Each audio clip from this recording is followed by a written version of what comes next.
और यूपी सरकार ने अब स्क्रैप पॉलिसी लागू कर दी है। इस स्कीम के तहत चिन्हित स्क्रैप सेंटर बनाए जा रहे हैं, जिसमें राज्य या राज्य से बाहर की गाड़ियों को स्क्रैप में बेचा जाएगा या फिर काटा जाएगा। वहीं कार के मालिकों को एक सर्टिफिकेट भी दिया जाएगा, जिसका फायदा नए वाहन को खरीदते वक्त मिलेगा। ये व्यवस्था अब गौतम बुद्ध नगर में भी लागू कर दी गई है। परिवहन विभाग ने सरकारी वाहनों पर भी ये नियम लागू कर दिया है, जिसके तहत जिन वाहनों को 15 वर्ष से ज्यादा समय हो चुका है, उन वाहनों को भी बिना किसी फॉर्मेलिटी के स्क्रैप सेंटर पर बेचा जा सकता है। गौतम बुद्ध नगर की बात की जाए तो अभी तक 34 सरकारी गाड़ियां हैं जिनका 15 वर्ष का समय पूरा हो चुका है। इस तरह जिले में डीजल के 10 साल पुराने और पेट्रोल के 15 वर्ष पुराने वाहन की संख्या 1,68,000 हो गई है।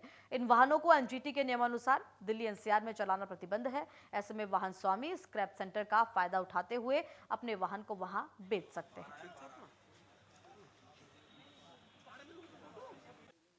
देखिए, अभी वास्तव में जो स्क्रैप पॉलिसी है वो सबसे सही मतलब अगर कहा जाए तो सरकार की सरकारी गाड़ियों पर लगी है, जिसमें जिनकी उम्र 15 साल पूरी हो चुकी हो उनको अनिवार्य रूप से स्क्रैप में देने की व्यवस्था सरकार के द्वारा कर दी गई। हमारे माननीय मुख्य सचिव महोदय का आदेश है कि जिन गाड़ियों की उम्र 15 साल हो गई वो बगैर किसी औपचारिकता के वाहन को स्क्रैप करा सकते हैं।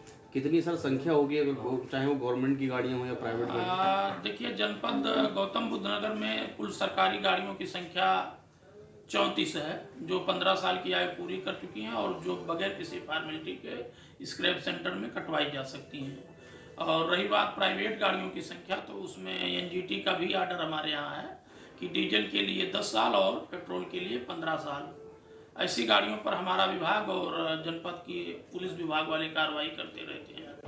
दिल्ली एनसीआर समेत गौतम बुद्ध नगर में अब स्क्रैप पॉलिसी लागू कर दी गई है और जो 10 साल डीजल के वाहन हैं और 15 साल जो पेट्रोल के वाहन हैं, अब वो दिल्ली एनसीआर में नहीं दौड़ पाएंगे अगर उनकी समय सीमा पूरी हो गई है। तो इसी को लेकर के परिवहन विभाग की तरफ से पूरी तैयारियां कर ली गई है और लगातार जो है जो जिनके 10 साल और 15 साल के वाहनों के समय हो चुके हैं, अब वो सड़कों पर दौड़ रही है, तो उनको पकड़ कर जब्त किया जा रहा है और चालान की कार्रवाई भी की जा रही है। आपको बता दें कि गौतम बुद्ध नगर में 1,68,000 ऐसे वाहन हैं जिनकी समय सीमा पूरी हो गई है और अब एआरटीओ के द्वारा उन सब वाहनों के ऊपर कार्रवाई की जा रही है। साथ ही साथ अगर सरकारी विभाग की गाड़ियों की बात करें तो 34 वाहन ऐसे हैं जिनकी समय सीमा पूरी हो गई है। तो परिवहन विभाग उन सरकारी जगहों पर भी पत्र जारी कर रखा गया है, नोटिस दिया गया है कि वो अपनी जो गाड़ियों को है वो स्क्रैप करा ले, यानी तो एनओसी लेकर के किसी अन्य जिले में भेज दिया जाए। तो लगातार परिवहन विभाग की तरफ से जो भी गाड़ियाँ प्रतिबंधित है जिनकी समय सीमा पूरी हो गई, अगर वो चलते हुए पाई जा रही है तो उनके खिलाफ चालान की और